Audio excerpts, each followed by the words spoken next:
that would drop my GPA, I can then elect to just receive a credit, correct? Wrong. Wrong. Wrong.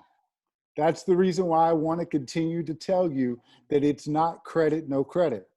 Okay. It is A through C and no credit. Understood.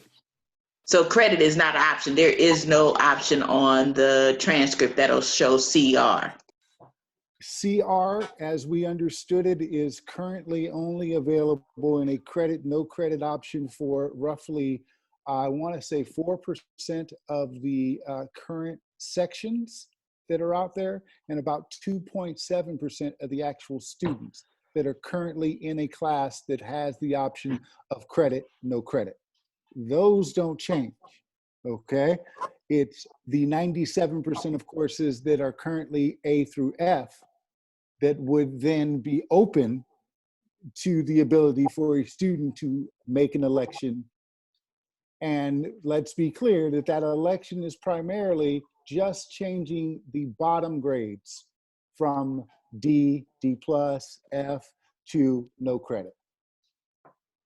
So so basically, Dr. Talamante? I just wanted to add on to that in terms of the rationale. Because credit is problematic for students who need grades. So we went with the grades that are passing grades that would help if you were, say, going into a graduate school program, or you need your GPA to rise for getting off probation, or any other number of reasons why someone would need a grade as opposed to just a CR.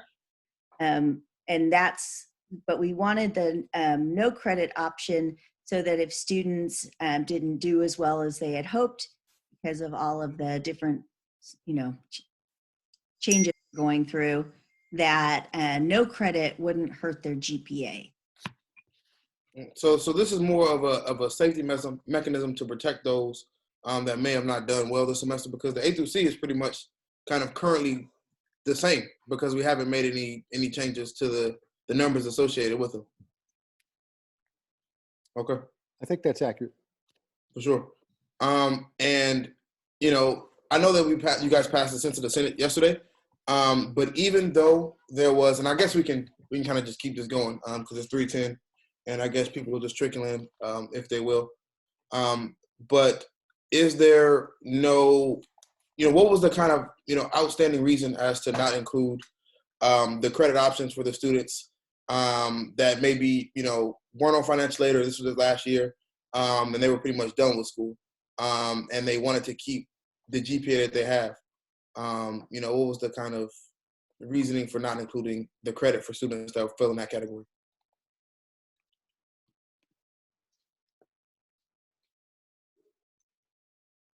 Laura? Or no? I think we're muted. No, we can hear you. Okay, so we had more discussion over how students could be penalized if they only received a credit. What I would suggest, if you would like there to be more than one option, right? So for a credit, no credit, versus the recommendation of the Senate to do A through C minus, right? Or no credit, you could recommend to the provost and the president that you would also like students to have just a credit, no credit option. And that way advisors could walk them through why one might be better than another. We're only making a recommendation based on faculty input, and the discussions we had, but you should definitely know that as the leaders, right, for the students, that you need to bring in that perspective if we've missed it. For sure. And just because you guys probably have more of an academic background as to the groups of people that can be negatively affected, and still keeping the A through C minus and the no credit option, but just adding the addition, because I believe you guys also changed the deadline to June 8th, if I remember correctly. So that's after finals and students who have already received their grades, and they can make a change then. But if somebody has, let's say, a 2.5 and they receive a C, I believe a C is a 2.3, or what it's counted as. If my math is correct, I'll have to check. But if they want to have that 2.5 and they got a solid C, they passed their course, but their overall grade would have dropped. And they want to elect for the credit option because, you know, I'm done with school, but I still want to have my 2.5. You know, and of course, this is a really specific thing. But, you know, can you see any downsides to that option? Yes. Okay. Okay. And you had your hand up, Dr. Thomas, so you can go ahead. I did. Okay. I think that the concerns that we have is that whether or not grad schools will accept the credit as opposed to letter grades was a large part of the reason why we were keeping the grades there. And so, again, we were primarily focusing on the downside option. Now, there's also the ability to withdraw. And so I want to be clear that that piece allows folks to just say, you know what, hey, as of June 8th, I just want to withdraw, okay? And, you know, take the grades off the table entirely. So that's yet another option there. And we really were focusing on student, you know, options, and because there's going to be a very of reasons in terms of why it would be advantageous or disadvantageous. And some of those hurdles are, you know, changing as we are speaking. So for example, I'm hearing word from the Veterans Administration associated with taking no credit and being okay with taking no credit. That's one of the issues. We're hearing some changes that are occurring from financial aid.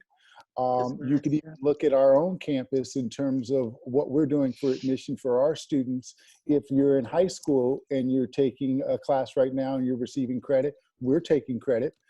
And so again, there is a variety of reasons that would undercut, and it's a very personal decision, I think. And so that's the reason why we decided to wait until students actually got their grades. And then if they wanted to address the downside risk, they could, while at the same time not creating a credit process that would then create upscale risk in terms of them moving forward. And so that was sort of the thought process. Okay, and I see two hands up, Christian and then Dr. Katie Pennell. My question I have for my own self was around the percentage. You said it was a very small percentage that are already of classes that are already set up as credit. Is it problematic to change those? Is that why those were sort of just left off the table? Like, oh, well, there's only some that are already set up as credit. Is it hard to change all the rest of them to credit?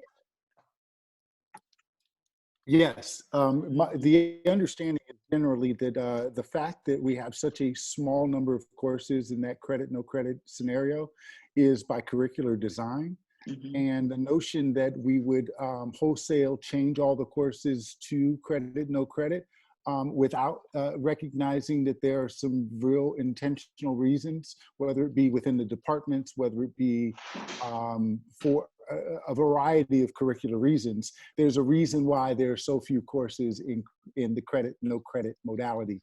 And they're probably all in very significant lower division courses.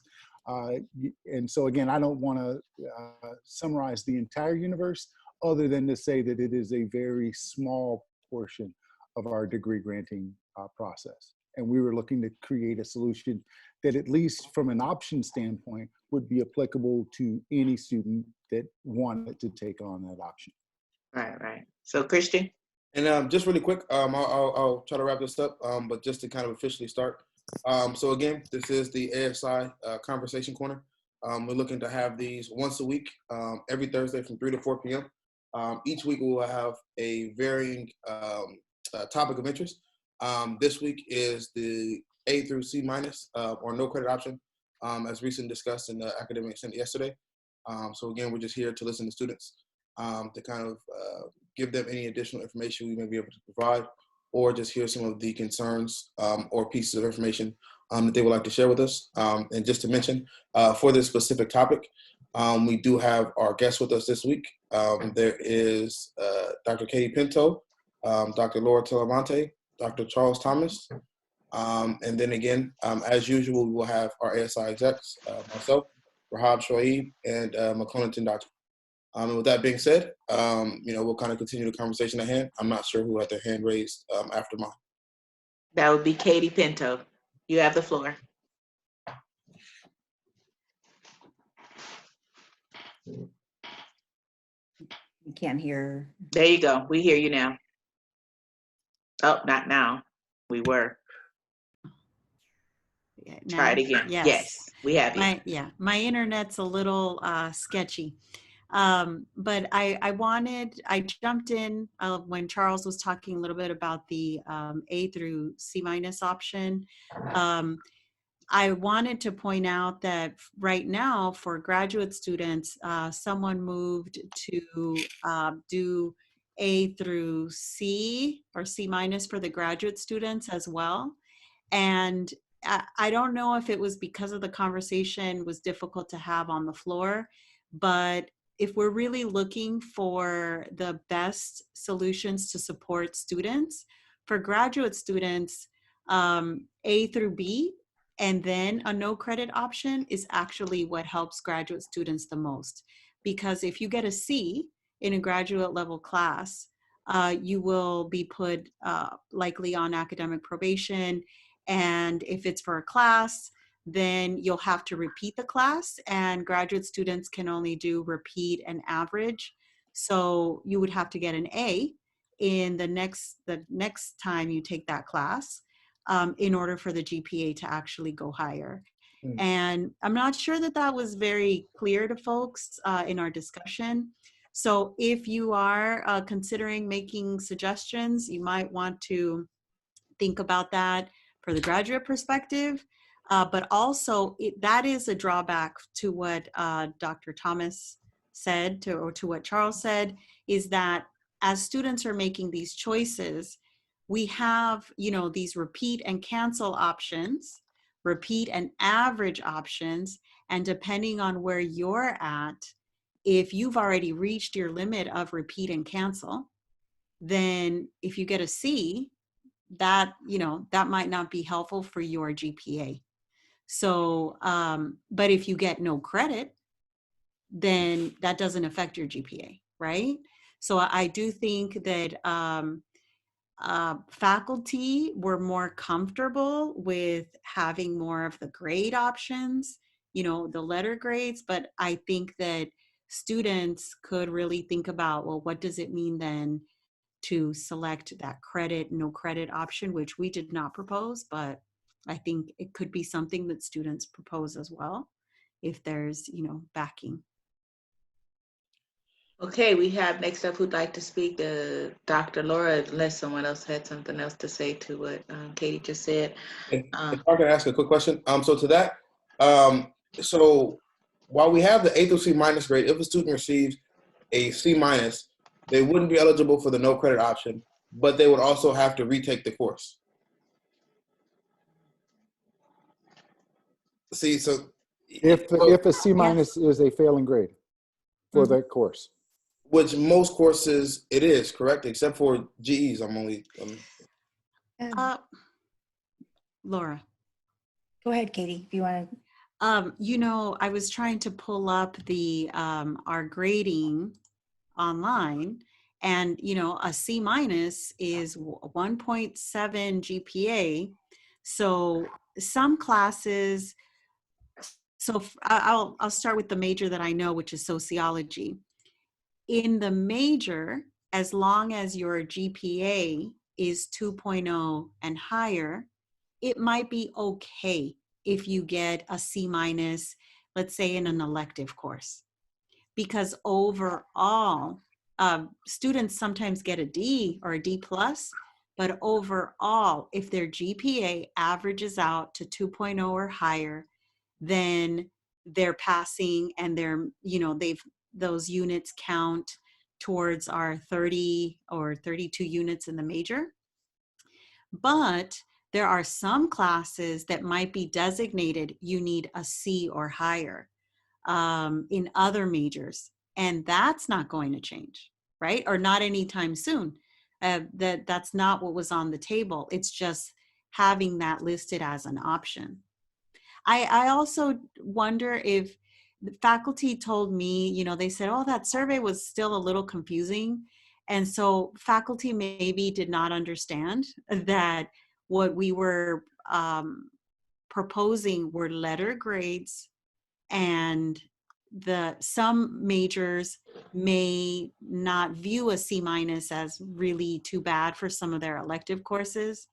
So I think that there's just like a lot of situations where a C- might be okay, but then there are specific classes, if they're designated in a major or in a GE, like you mentioned, if you get a C-, that's still going to be a C-, and you're still going to have to deal with that unless the provost and the administration come up with a policy that says, for this semester, a C-, we're going to count that as That's what a I'm C. talking about. Thank you, Dr. Laura. Just context to add to what Katie was saying is the decision on the Senate floor was to amend the recommendation for grad students, and it was to allow them that broader range of grades than the A through B, which would normally was picked because that's what grad students need, right, in order to succeed in their programs. But as decisions go on the Senate floor, right, motions are made and then voted on, and the senators voted to extend that grade range. And I think Katie explained it well, that they may have thought that that was better options for students, but that may not be. And they, we're not all, I'm not in a grad teaching program, right? So a lot of senators are not in those programs and may not fully understand what the repercussions are. And then the original recommendation in the sense of the Senate resolution was A through C, and then no credit. But the provost brought to our attention on a system-wide level, right, from the chancellor's office, that C- had to be included as passing grades. But so there are exceptions within programs, which is what Katie was explaining. So in history, there's only 3 courses where a C- would cause you to have to retake the course because they are such important courses that we want students to pass them with a C to show that they've mastered the skills that we're teaching. Thank you. I was just wondering, with the sense that Dr. Charles said that veterans and other areas, do you get a sense that maybe throughout the country or even just amongst your own circles that maybe this could be a semester that everybody, just whatever it happens to pan out to be, that will understand whatever happened in this one semester for most students, so that these things don't negatively affect them either way, because every campus seems to be doing it so differently. I've heard from at least 5 different campuses that have come up with something different. So it's like, can we all just across the United States just decide that whatever it is, we're gonna look at this one semester just a slight bit differently? That's might be on my soapbox. Dr. Charles, you had the floor. I second your motion. So let's just make sure, let's have everybody do it, okay? Right, let's start I will share this with you, that when you start looking at, the potential problems that come from this with certain populations and how we work through that, and hopefully we do work through it. There's actually a push, and the provost was raising this point via PBS article from yesterday, that many are saying that this may not be the best idea in the long run for students. And so they're questioning whether we should even proceed down this credit, no credit, despite all of the, shall we say, fervor and desire in it, because of all these hidden traps and holes, etc. And so the fact that we're going to come to some consensus, I would tell you that, at least based upon the article he provided to me, some are questioning they're going into the vanguard in this respect.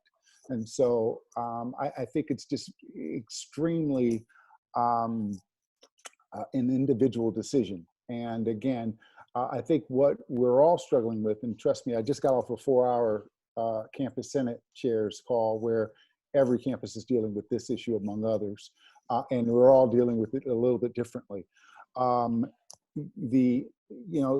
Ultimately, what we're going to do, we're waiting to hear from the provost.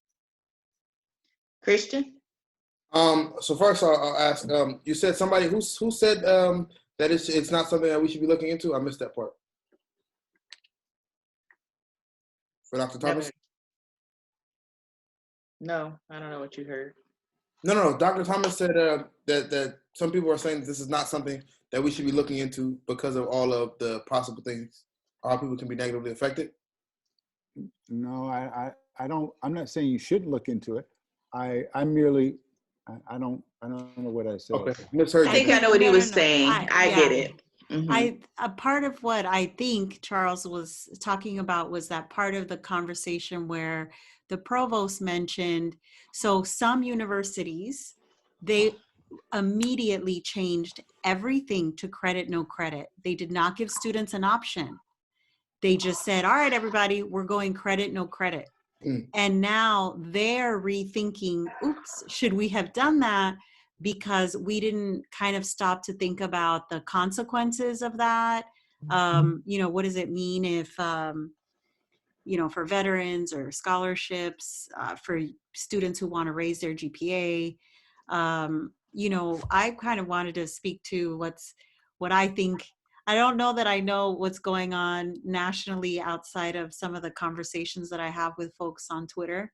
So that's not a good representation, but some of my colleagues that are in the UC system, I think that depending on where students are at so in their educational journey, so if some students are graduating and thinking about graduate school, or they're thinking about a job market, we don't really know how outside folks are going to look at a credit or no credit on your transcript. But, I tell my students, it's your job to create the narrative of your transcript. So your transcript looks like a collection of classes, but if you are ever going to have a conversation with someone, if our university doesn't put a little asterisk next to spring 2020, it's our jobs collectively as faculty, if you're writing a letter of recommendation, as students, if you're applying for a job or whatever, wherever else, for you to add the asterisk and say, oh, do you remember spring 2020? Mm-hmm. If people aren't doing that, right? So I think that we want to make sure, at least, for me personally, and from what I was able to see from some of the faculty comments, we want to make sure that we acknowledge that we are in a global pandemic, that our situation right now is what it is, but it might change, and that we need to give students options that they didn't have before. Sure. So appreciate you. I mean, sorry to Dr. Thomas, I misheard you earlier. But going back to the C-, that is not currently considered a passing grade in some of the majors or courses out there, what is the likelihood or process that will be taken, if anybody decides to do that, to make those grades eligible for a pass this semester? I think that would probably require some curriculum discussions, Okay. and or a waving of a wand. I will tell you that in the college business, we have the 200 level courses that require, including Law 240, Makona may remember, just as an example of a course that requires a grade of C or better. And so that C- in the current scenario would harm that particular student. But again, that isn't a change from what we had before, but that wasn't a part of what we were talking about. And the notion of taking C- off of the table was, again, a part of the original proposal. And then by the time it made it to the floor, C- was included. See, and if I remember correctly from where somebody made the C- comment yesterday, they said that some schools don't have the plus or minus grading scale. So whereas if their points, would have corresponded to a C-, they would pass. and our students wouldn't because we have the plus or minus system. And then that was why they, initiated the motion to add it. But do we know if that person was fully aware that in adding that they didn't remove the C minus, non-passing barrier that we still have in the different colleges? I'll let Katie speak to it as well, but I do believe it was the provost that introduced It this was. because it was C minus is a passing grade according to the system. And because it is a passing grade according to the system from the CO's office, it was my understanding that we needed to include it as a passing grade because it's in the quote unquote pass category. That was at least the logic. That was the rationale. That was the reason why it was added. I see the downside.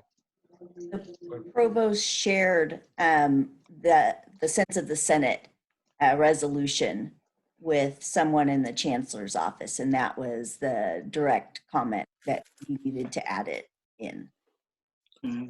For sure. I have a question. What about, well, are our advisors ready to advise all our students? Because this seems like an individual kind of conversation. Are we setting up something to make sure that individual students are going to be able to get that kind of one-on-one advice? Do you plan on going to graduate school? Those types of conversation. And should we get in front of this, since we know we had a sense of the Senate and maybe the administration will push it back? I think you guys said June 8th. So do we have enough time to get in front of it and start, advising students or having them at least reach out to get some advice? Allow me to read this from the rationale. We acknowledge the significant workload on the registrar's office and the advising units to address grade and withdrawal petitions for spring 2020. We encourage the administration to provide additional staff for these efforts. Beyond an encouragement and a recommendation and suggestions, we've done the best we can on that point. But we do anticipate that this is a significant push for advising because of the individual nature of these decisions. And we'll also point out that another change that was made, and the reason why we said June 8th, is that if you provided a date before grades were due, at the end of the day, they're taking a guess.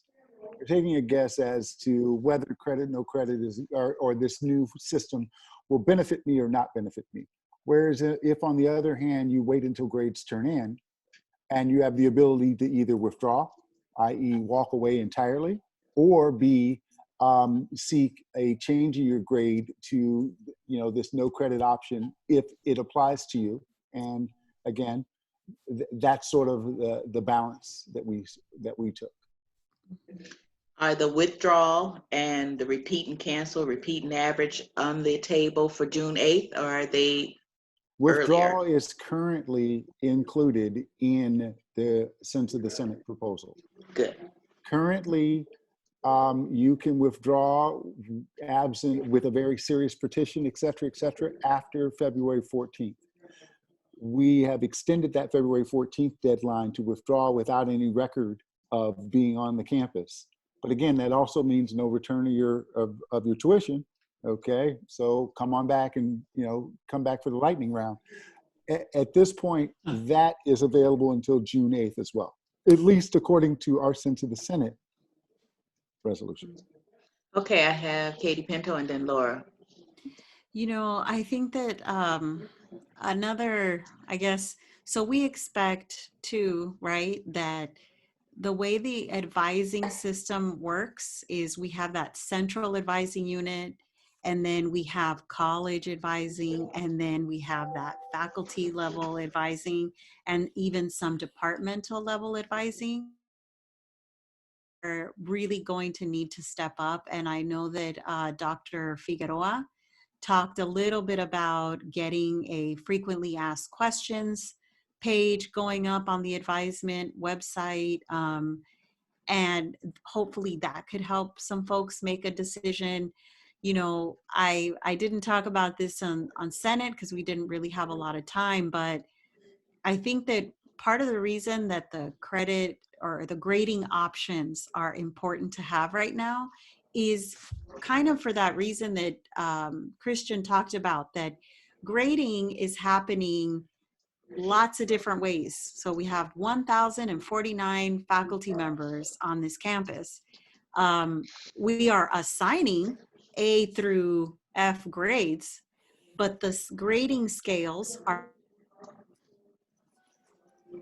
different. The assignments are different. Departments have different expectations. And there are some faculty, at least by an account of one student of mine, who were like, hey, you guys have more time now. You're at home. And now that you have more time, you have all this time to dedicate to my classwork. And so the reality is that not all faculty feel that way. And we have to try to create something that maybe is an institutional version of telling some folks, if your faculty member isn't pumping the brakes, here's an option for you. And so I think what a grading option is doing is providing guidance for the students, because there's an institutional issue that's going on, and there are 1,049 different ways that folks are managing their classes. So that's not anything we talked about on the Senate floor, but from just, thinking about with students, what I imagine is you want to have an option in case you get that faculty member that says something like that. Right. Dr. Laura.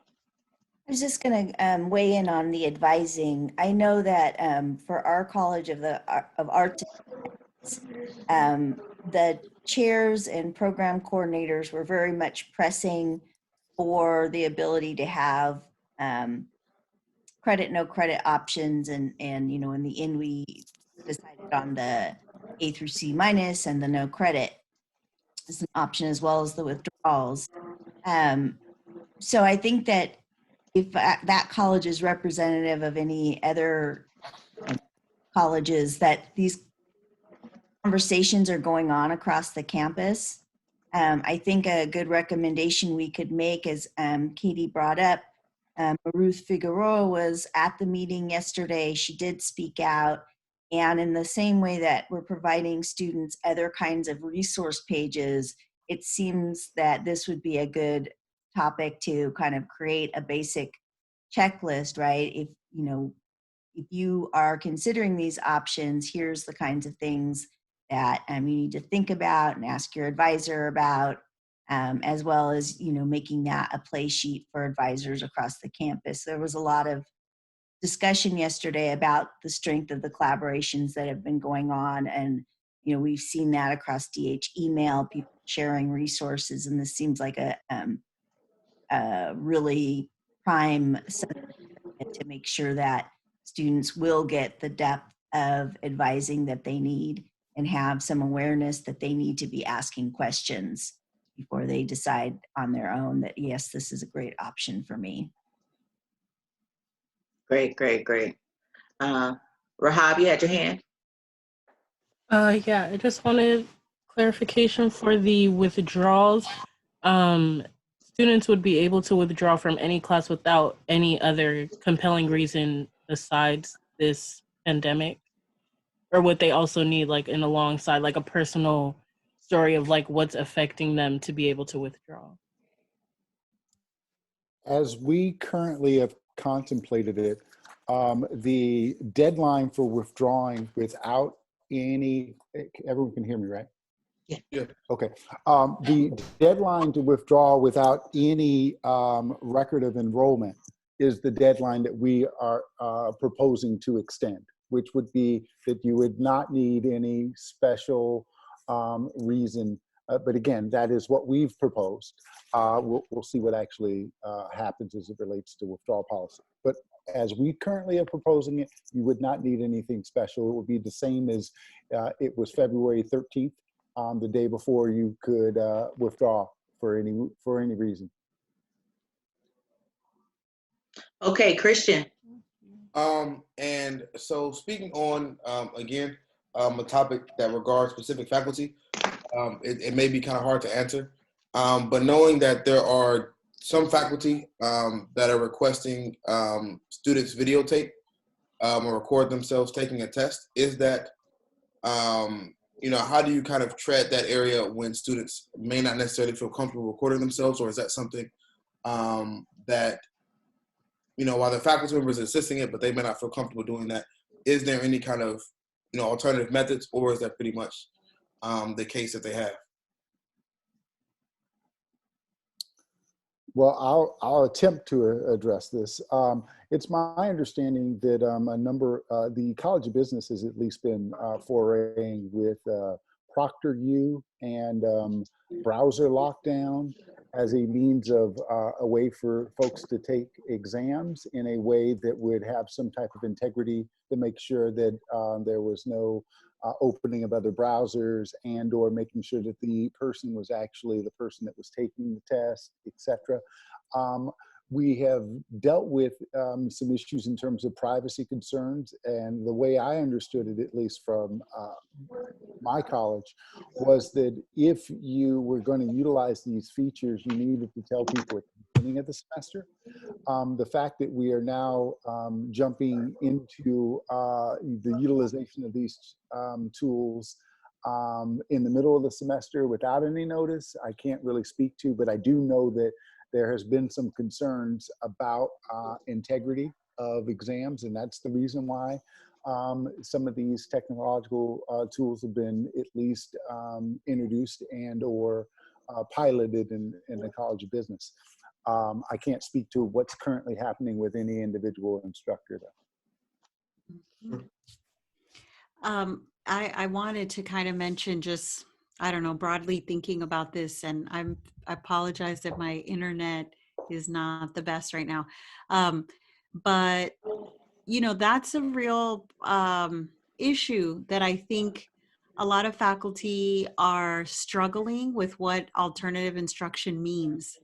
And because I teach online, and I have been teaching online for at least 5 years now, I have had 5 years worth of time to think about how to change what tests look like, what lectures look like online when I'm not in class proctoring a test.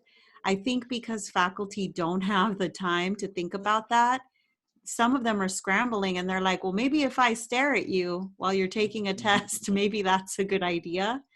And they may not realize right now that it's a bit of a, I don't know, it's not the best tool or technique to say, take a test and I'm going to stare at you, and that's not going to be weird at all.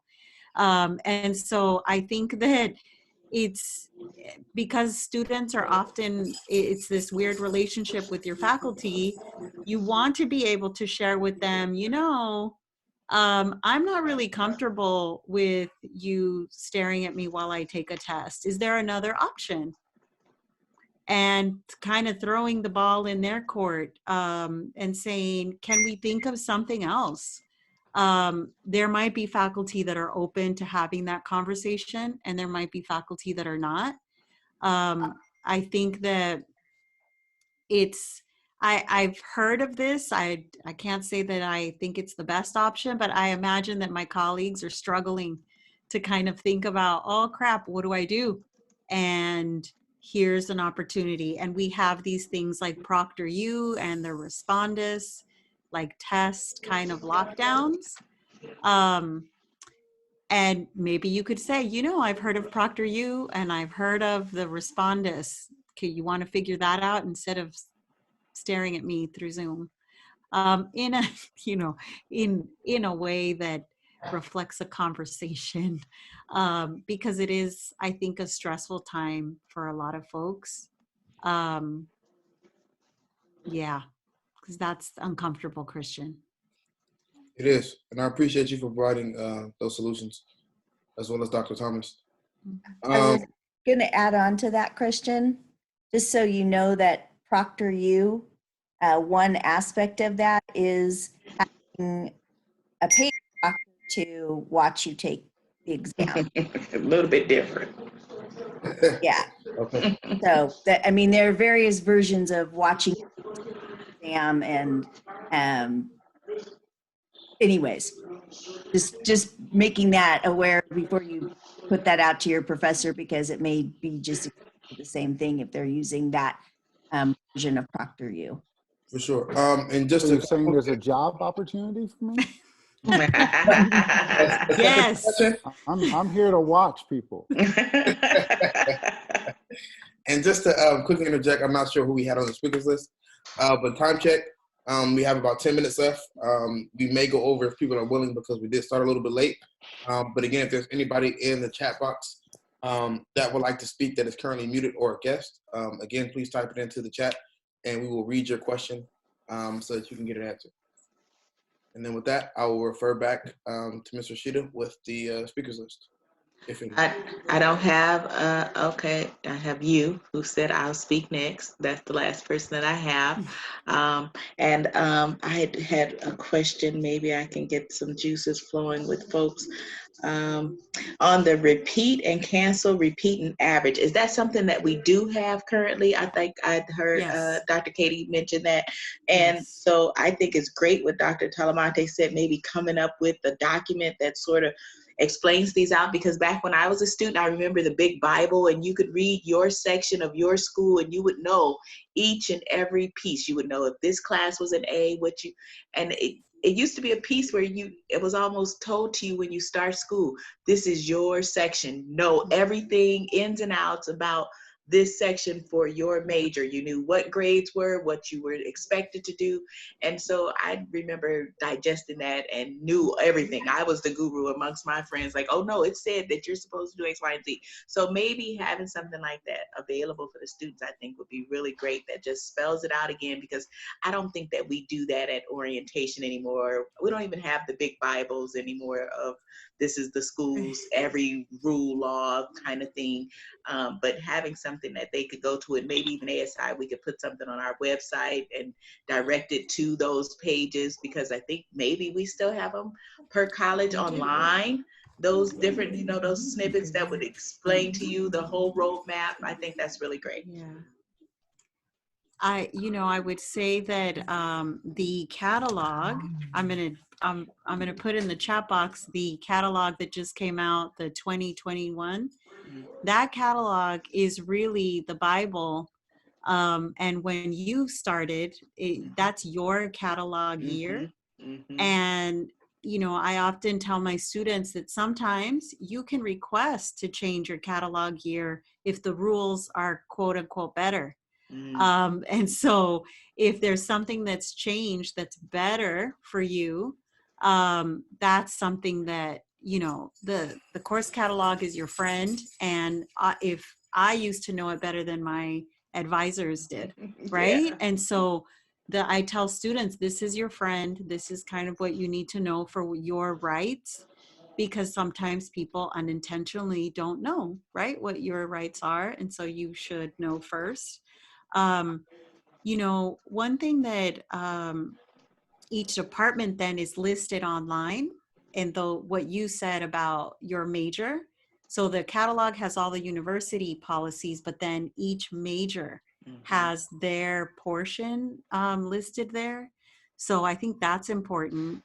I forgot what I was going to say also about the rules, but I often do encourage students to know what their rights are in terms of petitioning and those petitions for exception, because they're there for a reason. And pretty much everyone right now has a serious and compelling reason for all of the exceptions that they're asking for with COVID-19. I mean, it just, period. So I think that's kind of, everyone should kind of know that. And the students should know that you should say, look, I have a petition. Even if the university hasn't made a policy yet, you can always fill out the petition and say, I think you need to do this because this is serious and compelling reason.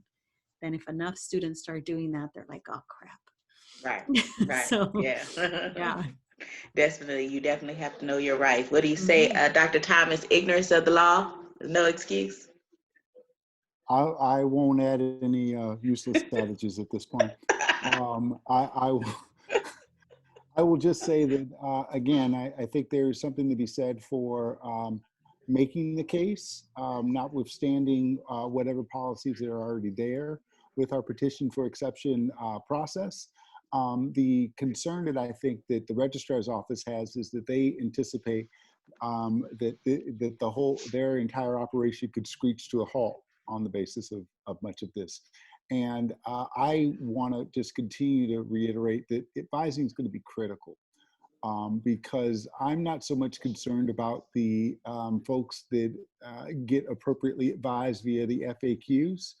I'm concerned about folks years later that say, oh my gosh, why did someone not tell me that I shouldn't have taken the low-hanging credit fruit that was there because of X, Y, and Z? Those are my principal concerns, and that I don't know how to, appropriately address, other than to say that the advising piece is critical, and I don't know that we're going to be able to explain every major and every scenario in these wonderful FAQ documents. If we can, that's the second wish I'd love to grant you, which is number one, that everyone campus-wide, we're all going to address it, and two, the toolkit that you just outlined. Well, I remember at the conversation, it was something that the senators were bringing up around the fees. I heard somebody say that, and I think maybe in Dr. Skipper's email back and forth around, hey, we should waive the fees. And then it was said at the Senate yesterday, is it a hefty fee? I don't even know what the fee is for this type of My understanding is, can everyone hear me? Yes. Okay. My understanding is that most fees on our campus are $10 fees for processing of most paperwork, including the petition for exception. Now, there may be some underlying petitions that are sitting with that. So there may be another $10 fee for the underlying fee associated with that. But for the most part, it's a $10 fee that we're talking about. What we have said is that we recommend a simple process where evidence and fees are not required. That's in our sense of the Senate resolution. Again, not policy, but that is how we've at least addressed it. Yeah.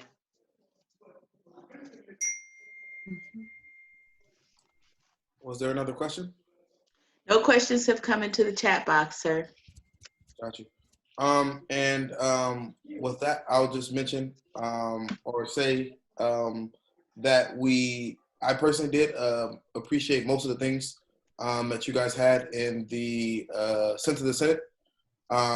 So, just kudos to those that worked on that and put that document forward. Appreciate it. As if I can say huge kudos to Dr. Katie Pinto, our chair of the Faculty Policy Committee, because she really, I think she moved some mountains in a very quick amount of time to get that all together. Thank you. Thank you guys. There's a lot, all we do is a small part and really, everybody on Senate Exec and Charles really was able to send us more like ammunition about what other campuses were doing and the provost information and a lot, we want to be, the president always talks about he says, oh, well, we don't want a policy just because other campuses have the policy. And we've been talking a lot about how can we at Dominguez Hills make policies that are important for us and for our students before Cal State Long Beach, Cal State Northridge has thought about what they're doing with their students. And this is something that I think was interesting to try to get all the faculty perspective. And I personally have been thinking a lot about, well, what is it that the students want and how are they feeling? And I was a student a long time ago, but I still remember. So it's really, I can imagine if it's stressful for us, having to deal with at least 5 faculty who are all grading differently is really stressful. And then having to move everything online is really stressful. So I really, I think we thought at Senate, if we're given an opportunity to participate, we should try. We should try to jump in there. So thank you for inviting us today to talk to you all too. Okay. Is there any more hands, Mr. Cheatham? No more hands. It looks like this was a very successful event, Mr. President. Okay. And with that, I guess I'll start my wrap up. So again, this week's talk was about the A through C- / no credit option, as proposed in the Senate of the Senate yesterday. So again, we did have several faculty guests that came in to speak about this topic. So again, I'd like to thank all of you for attending and providing your insight on this topic. So again, next week's topic will be about mental health and self-care, and we'll have Dr. Tiffany Herbert, who will be our guest and helping us facilitate that conversation. So again, anybody that attended this conversation and would like to attend next week's conversation, it will be at the same time, 3 p.m. Via Zoom like this one. Thank you. Thank you. Thank you. Thank you. Thank you. I'll tell you, Christian and Rashida, I have taken an ASI Toros Together class